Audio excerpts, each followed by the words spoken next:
What is poppin', y'all?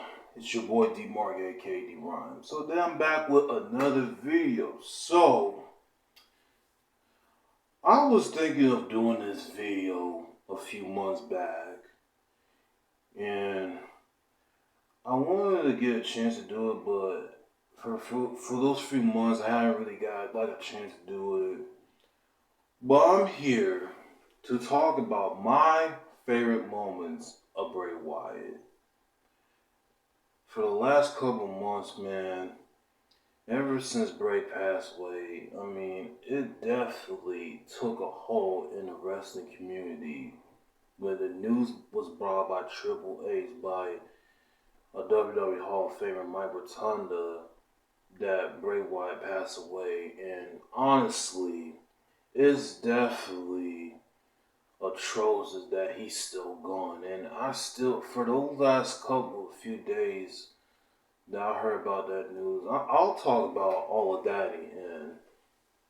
But everything about Bray, I'm definitely talking about that at the end. But what I want to do is talk about my favorite moments of Bray.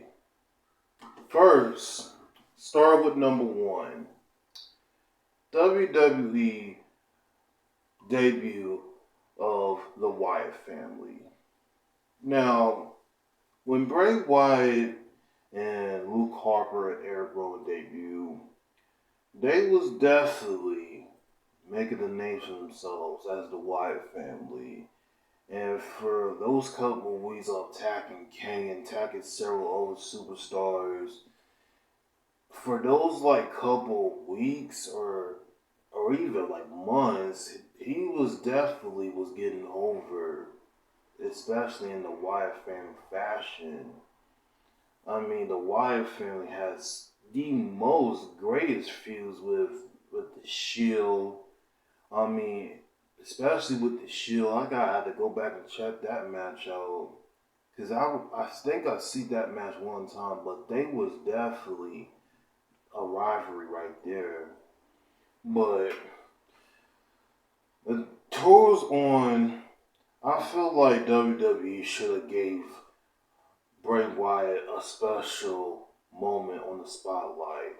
But for some odd reason, they always, every time Bray Wyatt always coming up with something new in WWE, it's like they always take that spotlight away from him and put it to somebody that's already passed their prime.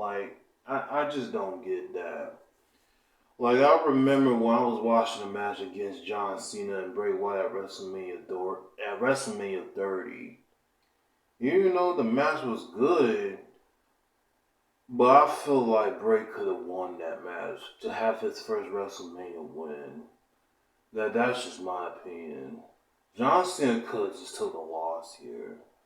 But for some reason, they ended up giving John the win there, which, honestly, I don't understand that. But I feel like they definitely could have gave the win to Bray at that point. But, yeah, that's my thing. And, over time, I feel like, I don't know what it is with WWE and Bray Wyatt. I don't really know what was the situation going on backstage or whatnot. But I really do not know what was going on backstage with WWE and Bray Wyatt. Something had to be going on at that time. It's like one minute they want to push Bray, and then the next minute they just want to just take him down, get him off television. I didn't understand what was the commodity right there that was going on back at that time. So several years later, and WrestleMania 35 was coming up. And I'm about to get into this next part, and that's that winning the WWE Championship. In 2017, when Elimination Chamber, it was Bray Wyatt and a few other people was in it. And John Cena was WWE champion at the time. And to me, that was definitely one of the great moments right there. When Bray Wyatt pinned AJ Styles, when he hit the Sister Abigail on AJ Styles and win the WWE Championship. I think this is like Bray Wyatt's first WrestleMania. I mean, his first title that he won. Even though he won the Universal title, but this was definitely a great moment for Bray. He definitely deserves to have that moment with the title. But here we go again. He walked into WrestleMania with the WWE title when he was facing Randy Orton. The only issue was he lost to Randy Orton when he was WWE champion. And that's the part I just did not like, because why would you have him hold the championship for a couple months and then drop it to somebody else? Like, I don't get that. I don't get that about Bray. He definitely could hold the title for a little bit longer the rest of 2017. I don't know where I got 2017 from, but 2017, when Bray Wyatt could have held the WWE title a little bit longer. Probably hold it for like the rest of the year. But, this is just mess up on every level. But, I don't know why they always dropping the ball with Bray. I just don't get it. You know, in 2018, he didn't have really that much success going on at that point, other than having being in a tag team with Matt Hardy, winning the Raw tag titles, and then a few months he wasn't on television. Probably was getting himself repackaged, and then July of 2019. That I'm about to get into next year is the Fiend Bray Wyatt, which this is definitely one of my favorite things about Bray right here, is that he brought the Fiend character, and not only that, the Firefly Funhouse and all the I can't even remember the Firefly Funhouse characters. I knew who they are. I keep forgetting the names of it, but this was definitely one of Bray Wyatt's best characters right here that I feel like WWE could have capitalized on. I mean, at that point in time, back in 2019, Bray Wyatt was definitely, and to me, was like one of the biggest. He definitely could have been one of the top merchandise sellers to sell his merch as the Fiend. I mean, in my opinion, though, I feel like at that time right here, Bray Wyatt, the Fiend character, could have been like the version of The Undertaker. You know, it's not really, but, well, you could say it's kind of is, though, but Bray Wyatt definitely could have been the next version of The Undertaker. Similar as the Fiend, he definitely could have been the next Undertaker. One have been like the biggest mega stars to have carried that character and made him a full-blown champion at that point. But yeah, you know, he had his first match against Finn Balor and won. And over time, going around when he was having a feud against Seth Rollins, which I'm going to talk about that in a minute, about that whole situation that he had, that Seth even talked about in the interview as well. But yeah, so Seth and the Fiend, Bray Wyatt, ended up having a match inside Hell in a Cell. it's for the Universal Championship. Now, in this match, the match itself honestly feels tormented. It feels so tormented because, like, I remember watching this match and somehow I feel like Bray could have won this match to beat Seth. But for some reason, the audience was booing because Bray could have just finished Seth with hitting the Sister Abigail. I didn't really the thing was about towards like the end of the match, I didn't really like understand like why people was booing because why was people was booing during the match because I feel like at the point that Bray was supposed to pin Seth and just win the Universal title at that point. But overall, the match keep on going on. I mean, Seth is hitting the Fiend every object that he possibly can to take the Fiend down. I mean, Seth is hitting him with chairs, ladders, tables, like steel steps, toolboxes, every object that Seth is trying to bury the Fiend down, but the Fiend just could not give up. Towards the end, like the ending of that match, and that whole Hell in a Cell match they have, that was the worst ending of a match right there. When Seth was literally like holding the sledgehammer and then hit it at Bray, and then the referee calls the bell off. He just calls the match off, which I think that is so stupid. Like, that was definitely the worst, dumbest decision they ever made. I mean, Seth even talked about this in an interview about that whole situation, him in his match against Bray.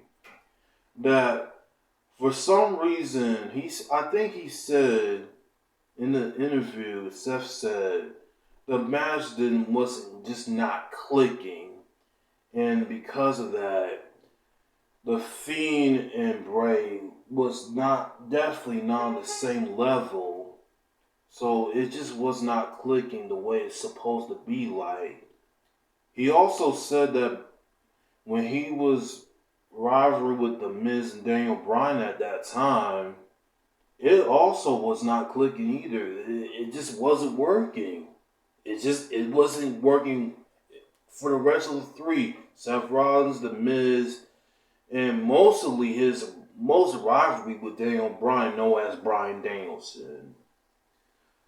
But yeah, the match definitely could just end with Bray winning the Universal title, but I don't know why they just do that. They just literally just could have pinned Seth and that was over with. Because now I know why they had, like, the crowd was like booing horrendously, erratically with this. Because people thought that this match would have been over with. But they always making some stupid decision that don't even make no sense with nobody coming into attendance. But yeah, after getting another title match against Seth at Crown Jewel that year, where he defeats Seth this time, and he won the Universal Championship. Towards in 2020, he had a match against Goldberg, Billy Goldberg. And honestly, I think the match happened at Super Showdown that year when he was facing Goldberg, which honestly, I don't even understand why Goldberg is facing Bray at this point. And the most dumbest thing that WWE has ever did was they have killed the Fiend. They have killed his momentum. After Goldberg pinned Bray Wyatt, the Fiend character was just never the same. It was just never the same after that point when Bray got pinned by Goldberg, who should not even win a world title at that point, at that time. Like, I don't know what WWE was thinking at the time that Vince was running things and they wanted to keep bringing back Goldberg to take over the talent spotlight. That, to me, I definitely was not a big fan of right there. I'm pretty sure everybody feel the same way. How they feel about Bray losing to somebody that's already like past their prime. But that whole decision was so stupid. I'm pretty sure that Vince wanted Goldberg to win it, but I feel like at that time there was like a sign to me that Goldberg could just lose here, but they ended up having to win the Bray, which definitely killed his Fiend character in my opinion. But overtime losing, I mean I think Roman was supposed to face Bray, whoever was Universal Champion at that point. Because I know that Roman was supposed to fight Goldberg. This is like before like the pandemic hit. And Roman had to take some time off and like get himself repackaged himself to find a new character for himself. So for some odd reason they ended up having him replaced by Braun Strowman to take on Goldberg at WrestleMania 36, which to me, like, they didn't even say anything of why they picked Goldberg to pick Braun Strowman to have him face Goldberg, and then Braun Strowman ended up winning, which honestly I didn't really care about that either. I didn't really too much care about that either, but I mean it is what it is. So yeah, honestly, yeah. So in the same year of 2020, he didn't have another rivalry again with Randy Orton. Like towards WrestleMania 37, honestly, the match was I will say the match was okay when I first watched it, but towards like the end, I did not know like what was going on right there. Towards like the end when Bray was about to do his finishing move, the Sister Abigail on Randy. Alexa Bliss, who was aside with Bray Wyatt the whole time, she's sitting on Jack in the Box with this. I don't know what was that it was this black goo that's like pouring down her face, and then all of a sudden Bray just ends up losing to Randy Orton again, the second time at WrestleMania. I was believably confused at that point, because it literally made no sense at that point. It just didn't. But it was just kind of, it just did not make no sense. It was just kind of weird how Alexa would just turn on Bray after all this time Randy Orton and Bray was feuding. To me, it's just that it just did not make no sense. And that same year in 2021, Bray ended up being released by WWE. And I've seen this on Instagram too about like a post about Bray. I don't know if nobody knows this either about Bray, but I think that same year in 2021, Bray ended up having he was dealing with some heart issues. He actually was dealing with some heart issues at that time when he got released. I mean, ever since the losing of his best friend that he, for a long time with the Wyatt family, Luke Harper, aka Brody Lee, and God rest his soul, man. God rest his soul, man. But it's crazy that it's bad enough that they lost Luke Harper. Bray, on the other hand, was dealing with a heart condition, which in that same year what he was dealing with when he got released, I didn't really know about. But in 2022, when Bray Wyatt came back, when Triple H was in charge, they brought Bray Wyatt back at Extreme Rules, which that was the biggest return that Bray Wyatt has ever did right there. You can see the Firefly Funhouse characters. You got the Fiend character, and he got the new theme song that he had, and he just randomly just comes out as the the rabbit. He was wearing a rabbit face mask, a rabbit mask. And Bray Wyatt, when he took off the mask, bro, the people went crazy when he came out. They would say, holy shit, holy shit, holy shit, holy shit. Because that was the biggest moment that Bray Wyatt had ever returned to WWE in the history right there. The most biggest return in WWE history right there.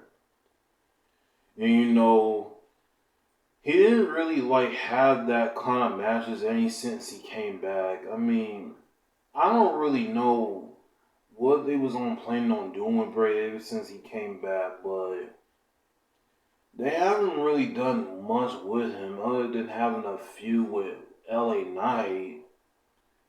And after he beat him, and I think there was a time where that Bray was supposed to have a match against Bobby Lashley, which honestly, I don't even know what happened with that. And the crazy thing was about this too is that Karrion Kross even said this in the interview as well, that he was supposed to be the one that's supposed to be facing Bray Wyatt this past year at WrestleMania 39. But he said that he was supposed to have one against Bray because of some creative issues that was going on backstage with two nights events. To me, I feel like for WrestleMania Night 1 this year, it was mostly controlled by Triple H, and Night 2 of that was controlled mostly by Vince. That's so strange right there. That was just kind of strange right there. But anyways, that Karrion Kross, he was supposed to have a match against Bray, and somehow the match didn't really happen. Which I would love to see that match. But it didn't happen. But for some reason that Bray for all sudden has been gone for a few months on television. And I was thinking that why has he been on television? It's not just because of Vince, it's because that he was dealing with some kind of a health illness that he was battling for a few months, so that made him get off television and just trying to get his health right, and after this news about Bray, there was rumors about Bray coming back and when he's gonna return. But we was just waiting what was going on with Bray, because I know that he's been dealing with like an illness that he's been dealing with for the last year or few months or so. But when he was gonna come back.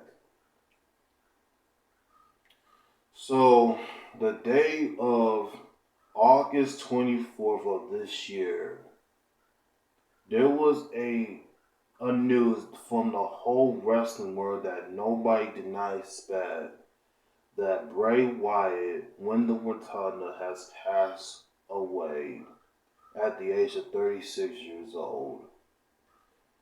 Now, when I first saw this news about Bray, because I keep on seeing the hashtag RIP Bray Wyatt, and when I first found out about that news, because I was out later that night after this all happened, it literally happened like earlier that morning of that day. I mean, it's just like randomly just happened out of nowhere. So I'm literally was about to cook something in the kitchen until I Google what was going on. I'm like, what's going on with Bray? And all of a sudden that he passed away. And I was like, no way. Like there's no way he really passed away. I couldn't even believe that this was true. Like, cause I thought like somebody was online was like making. I thought somebody was like trolling. Like he really died. Like no, like he really passed away. So I'm like walking around the apartment, pacing. I'm sitting here thinking like this. Like, there's no way that he passed away. There's no way he did. So I'm thinking in my mind that he's really.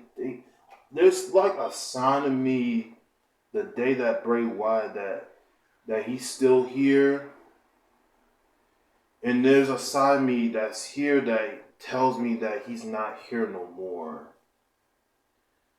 Which I was definitely in disbelief when I first saw this news. I mean, I'm just crying my eyes out. Like, I really cannot believe that the man I've been watching for the last several years, who has his whole life ahead of him, about to be some special and about to be the top star in WWE, that he just died just randomly, and I was just crying my eyes out, because I didn't really believe that Bray Wyatt was gone. Like, to me, like it just did not feel real to me that he's gone. When for the last few days of when Bray died, like it just did not feel real to me the way how he just went down. But I mean, I feel for JoJo, his wife, who also used to work for WWE, and I feel bad for the kids that they're not even gonna grow up seeing their dad. This, this is just sad, bro. Which I appreciate for Bray for everything that he's trying to do in WWE, and I want to leave this with a quick note that Bray is one of those people who will come up with something and just make it so entertaining to watch. Bray is one of the most creative mind wrestlers in WWE today. And also, I did heard something about WWE was going to put Bray Wyatt into the Hall of Fame of next year, which I think that would be spectacular. That definitely will be great for the family to put it. I think that will definitely be the great thing to put him into the WWE Hall of Fame. I did hear news about that, which just like a few times, and I think he deserved every opportunity to be in the Hall of Fame, and he deserves it in any point of time. He deserves all the flowers that is given to him. But Bray, man, I really do miss you, bro, and I wish the best for the family, and I'm definitely gonna, keep my prayers up and thinking about the kids because the kids are definitely. I don't even know how the kids are gonna, how they're gonna grow up with their dads, even though their father is not here no more. But I hope it's the best for them. And Bray, you definitely is going to be one of my favorite people that I enjoy watching. And I'm not going to forget that. He's definitely one, should have been like a major, definitely could have been a mega star right there at WWE. Did not just bomb him down for nothing. The whole Fiend character, losing 3 WrestleMania matches in a year, which he deserves to be in the Hall of Fame for next year. He deserves every single bit of it that he got. But that is my favorite moments of Bray Wyatt. Y'all let me know what was your favorite moments of Bray Wyatt. Y'all let me know down in the comments. And follow me all social medias down below. I'll be back with another video. Peace and rest in peace to the late legend, Wyndham Rotunda, Bray Wyatt.